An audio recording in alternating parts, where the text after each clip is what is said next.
Grandpa's lawyer said my name, and my brother's smile died in real time. 2 weeks later, my parents showed up at my house with a folder and a plan. They called it Keeping Things Fair. I'm Evan, 33M. I live outside Columbus, Ohio, in a house I bought 2 years ago. First real adult purchase, the kind you stare at on Zillow for months and tell yourself you're being irresponsible until you finally do it. I run a small but successful HVAC company.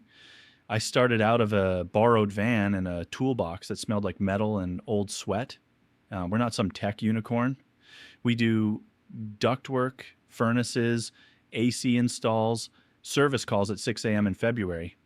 It's real work, and it finally started paying real money. My family is normal from the outside. Dad, Frank, 61, blue collar, big voice, bigger opinions, a way of making everything sound like a lesson. He has this habit of clicking his wedding ring against a glass when he's annoyed, like he's tapping out Morse code for, "You're disappointing me."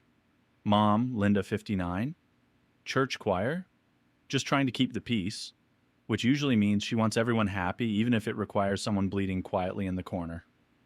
My older brother, Derek, 36, the golden child by default, married to Tiffany, 34, 2 kids, always some crisis, always some reason they just need help right now. And we had traditions I genuinely loved. Sunday dinner at my parents' place, meatloaf, mashed potatoes, my mom's green beans cooked a little too long because that's how her mom did it. Holidays with the same ancient ornaments, the same jokes, the same arguments about politics that ended in my mom saying, "Not tonight, please." My dad would carve the turkey like he was performing surgery. Derek would show up late, complain about traffic, then immediately ask if anyone had seen his wallet. When I started my business, my family acted supportive in that vague way people are when they don't understand what you're doing. "Look at you," Dad would say, half proud, half suspicious. "Just don't get too big for your britches." When I made it, when I could finally breathe financially, I thought it would make everything easier. It didn't. It made me a target. Derek and I grew up with an unspoken arrangement. He was the one who needed more attention, more second chances, more patience. I was the one who had my head on straight. Teachers called me mature. My parents called me responsible. Derek called me uptight. Everyone treated it like a compliment. It wasn't. It was a job. When Derek wrecked his car at 19, Dad paid to fix it. When Derek dropped out of community college, Mom said, "He's just finding himself." When Derek got Tiffany pregnant, my parents acted like it was a miracle and a burden at the same time, and somehow I became part of the support team. I helped because I loved my niece and nephew. I helped because I didn't want to be the reason things got worse. I helped because I thought family meant you don't keep score. But even when I was broke, I was the one my parents trusted with responsibility. I had my mom's bank password. I had the code to the garage. I was the one Dad called when his phone did a weird thing. That's the little detail people outside don't see. Trust is a kind of currency in some families, and I was rich in it. Then I bought my house. Then my business really took off. Then I got engaged. Her name is Maya, 31. Nurse. Practical. Warm in a way my family isn't. She says things like, "That's not okay," and means it without 10 paragraphs of explanation. My parents like her, but in the way you like something you can't control. We got engaged in October, just the two of us, no photographer. I told my mom first, and she cried, and I thought, okay, this is good. We're okay. 2 days later, Derek texted me. "Derek, congrats. So, when are you going to stop being selfish and help Dad with the business stuff?" I stared at that message for a full minute, thinking I must be reading it wrong. It was the first time I felt the shift. Like my success didn't change my role, it just increased my capacity to be used. The trigger wasn't my engagement or my business. The trigger was my grandpa dying. My grandpa Ray was my dad's dad. He wasn't a sweet old man. He was blunt, sarcastic, and loyal in the way a guard dog is loyal. He also liked me more than Derek, and everyone knew it, and it made everything weird. When Grandpa Ray's health declined, I was the one who drove him to appointments because Derek couldn't get off work. I was the one who sat with him in the rehab place and listened to him complain about the pudding. I was the one he trusted to handle paperwork because Derek lost things. 3 months after he died, the will reading happened in a beige office that smelled like copier ink. The lawyer slid papers across the table. My dad sat stiff. My mom kept smoothing her purse strap. Derek looked bored until it mattered. Grandpa left me his rental duplex.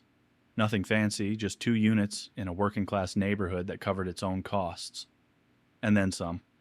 He left Derek, his old truck, and some cash. Not nothing, but not the duplex. Derek's face changed the moment the lawyer said my name, like someone had punched him with a smile. Afterward, in the parking lot, Derek clapped me on the shoulder like we were on a team. Guess Grandpa had his favorites, huh?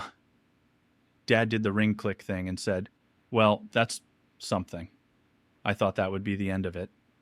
Grandpa made his choice. It was legal. It was done. 2 weeks later, my mom asked me to come over for Sunday dinner. Just us. The tone in her voice was soft, careful, like she was already apologizing. Dinner was normal until dessert. Then Dad stood up, went to the kitchen drawer, and pulled out a folder. He set it on the table like it weighed 100 pounds. Mom smiled too brightly. "Honey, we've been thinking." Dad said, "It's not right for you to have that duplex alone." I blinked. "It's in the will." Dad's jaw tightened. "Yeah, well, a will doesn't mean it was fair. Derek wasn't there, which should have told me everything. He didn't have to show up to ask. My parents were asking for him." Mom slid the folder toward me. "It's simple. You add Derek to the deed, just to make things even. He has kids, Evan." And then she pushed a pen across the table like it was nothing. I remember the exact moment my body reacted. My chest got hot. My stomach dropped. My hands went slightly numb like I'd touched a live wire. I said, "No." My mom's smile flickered. Dad's ring clicked against his glass. Click, click, click. Dad leaned forward. "Don't start. It's family." I said, "Grandpa wanted me to have it." Dad snapped. "Grandpa was stubborn and petty." Mom's voice got thin. "You don't need it. You're doing well. Derek is struggling."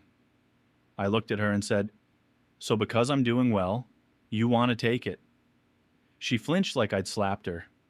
"We're not taking—" Dad cut her off. "You're being ungrateful. That duplex should help the whole family." That sentence hit hard. My inheritance wasn't mine. It was a resource pool. I asked, "Does Derek know you're doing this?" Mom hesitated. A beat too long. Dad answered for her. "Derek doesn't need to beg. We're his parents." There it was. The sentence that started the break. I stood up.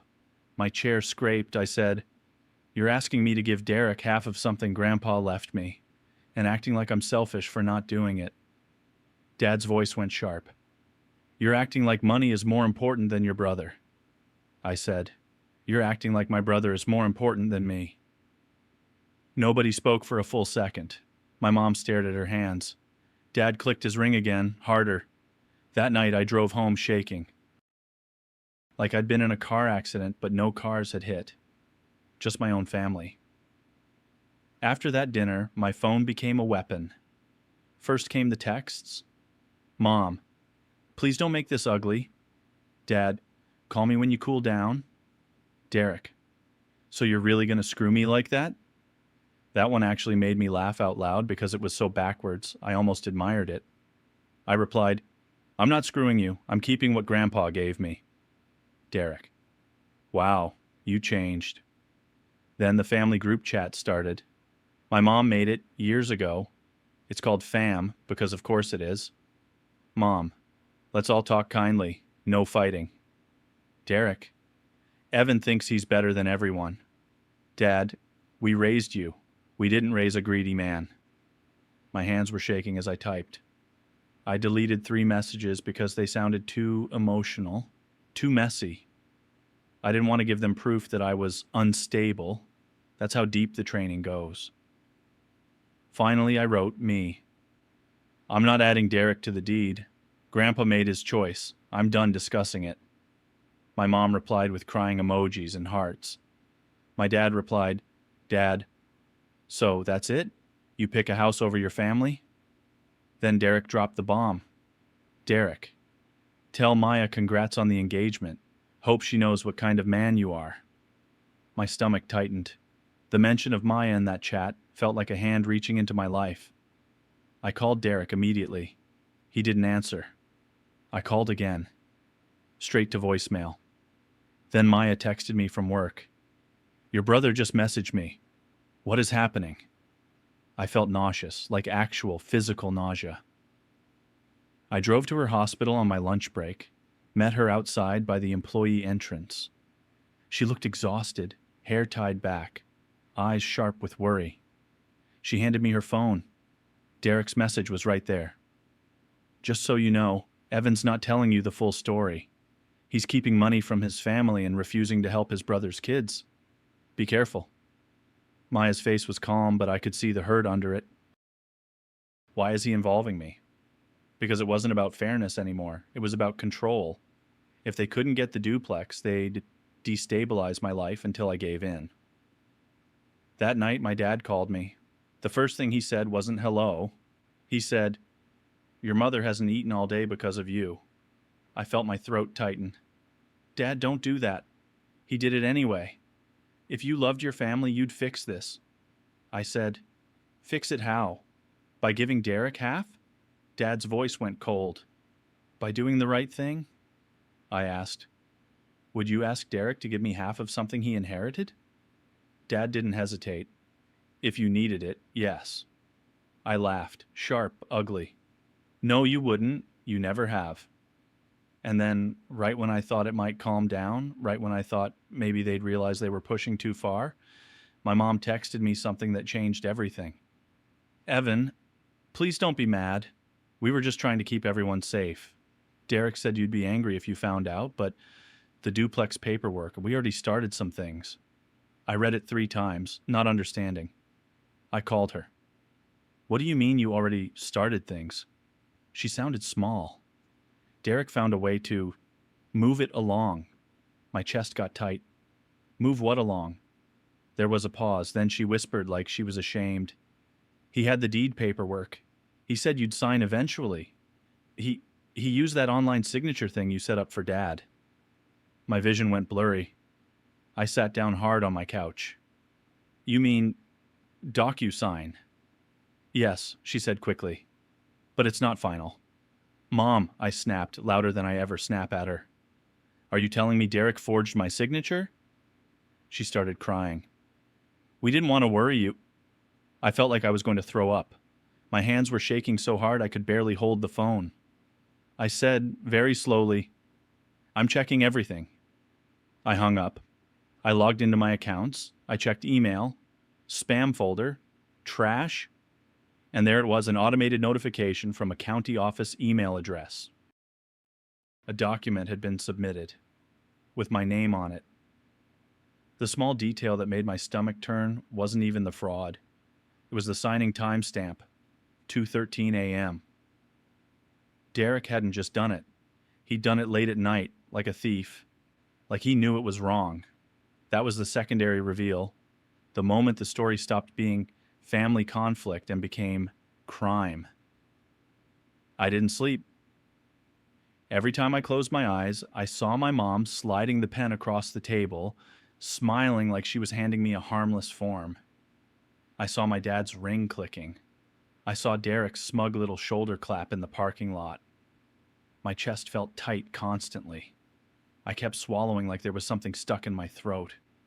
I'd stand up, walk to the kitchen, forget why I was there, then stand there staring at my own countertop, like I was watching a stranger's life. And the thoughts were a mess. Maybe I'm overreacting. But why does it feel like I'm drowning? They're my parents. They're older. They're scared. They just tried to steal from me. Derek has kids. Derek forged my name at 2:13 a.m. I felt ashamed that I was even considering legal action, like I was the bad guy for wanting protection. Family guilt is wild. It makes you feel evil for wanting basic boundaries. Maya sat with me at 4 a.m. on the couch, holding my hand. She said, "Evan, this isn't normal." I said, "I know." Then I said quieter, "But it's familiar." That's the part that wrecked me. Not that my family could do something awful, but that a part of me had always expected it. I just never let myself say it. Then the anger came. Not clean anger, ugly anger. The kind that wants people to feel what you felt. I'm not proud of this. I started planning revenge before I even knew what my next step legally was. Not violence, not anything dramatic. Just consequences. I called an attorney. I gathered screenshots. I downloaded every email. I saved every message where they admitted pieces of it. And then I did something I still feel gross about. I set a trap. I messaged the group chat. Me. "I don't want this to tear us apart. Let's meet and talk. Maybe we can find a solution." My mom responded instantly. Hearts, relief. Dad, good. Be a man. Derek, finally. We agreed to meet at my parents' house the next Sunday. The same table, the same meatloaf smell. I told my attorney what I was doing. He said, "Get them to speak.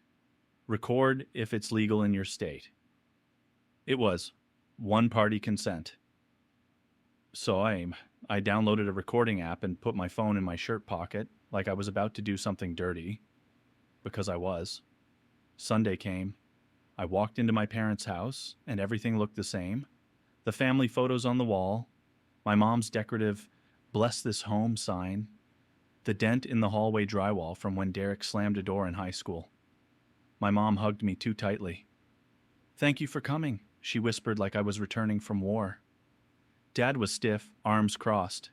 Derek sat at the table already, smug in the way he gets when he thinks he's winning. Tiffany wasn't there. She didn't want drama, which is hilarious because she's basically drama's HR department. Mom put down plates like it was normal. My hands were cold. My heart was pounding. Dad started, "So, you ready to do the right thing?" I said, "I want to understand what happened." Derek sighed loudly. "We already explained. Grandpa was unfair. We're fixing it." I looked at him. "Did you submit paperwork with my signature?" He didn't even blink. "You were going to sign anyway." My mom gasped like she wanted him to stop talking. Dad clicked his ring once. I said, "So you forged it?" Derek shrugged. "Don't be dramatic, it's family." That sentence, "it's family," hit me like gasoline.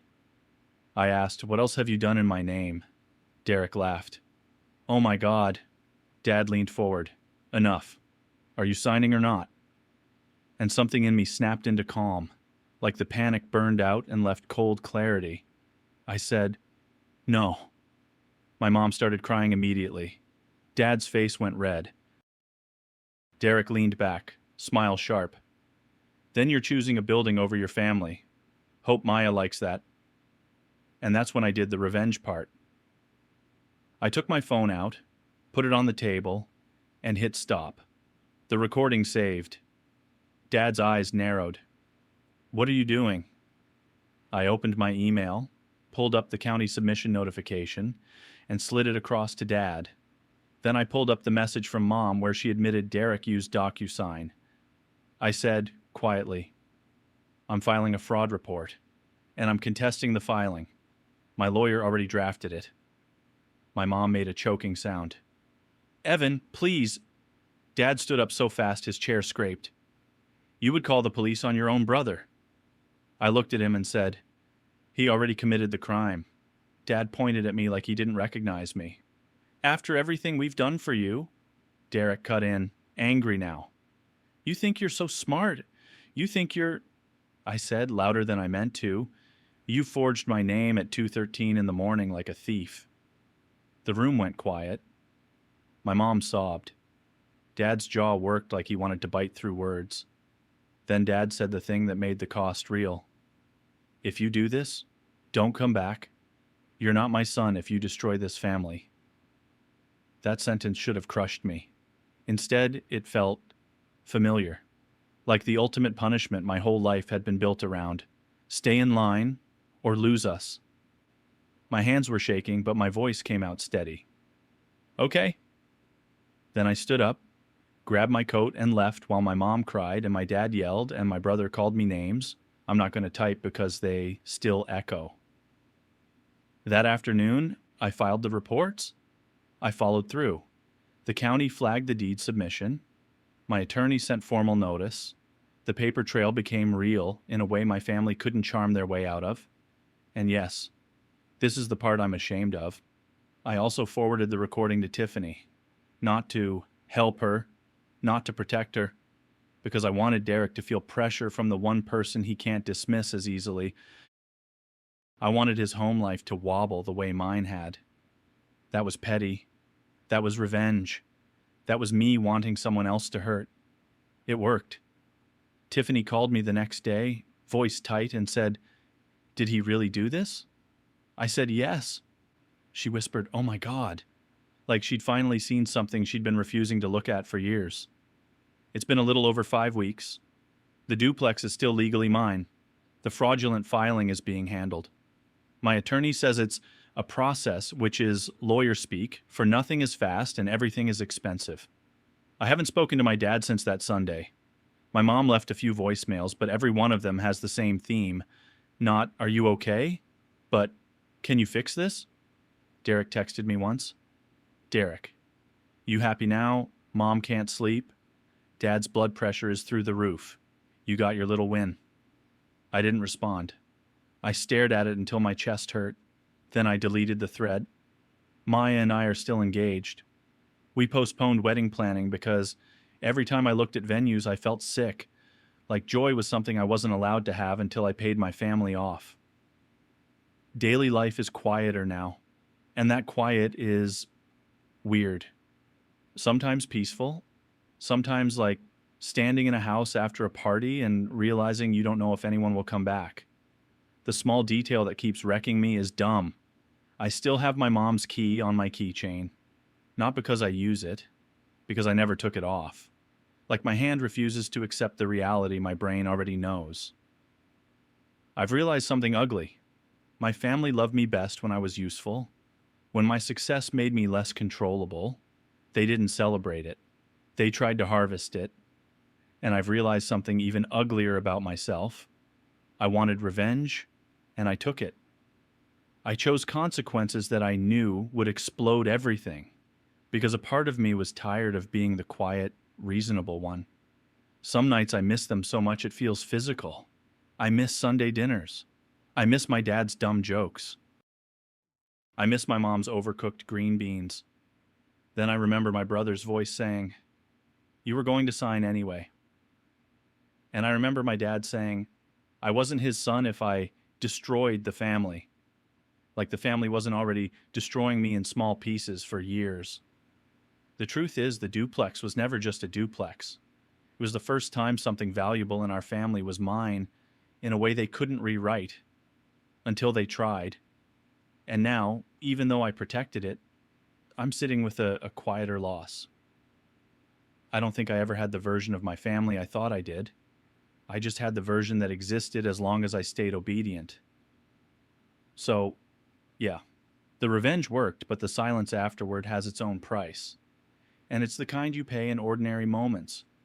When your phone stays quiet on a Sunday afternoon, and you realize family was never guaranteed. It was conditional. Did I take it too far?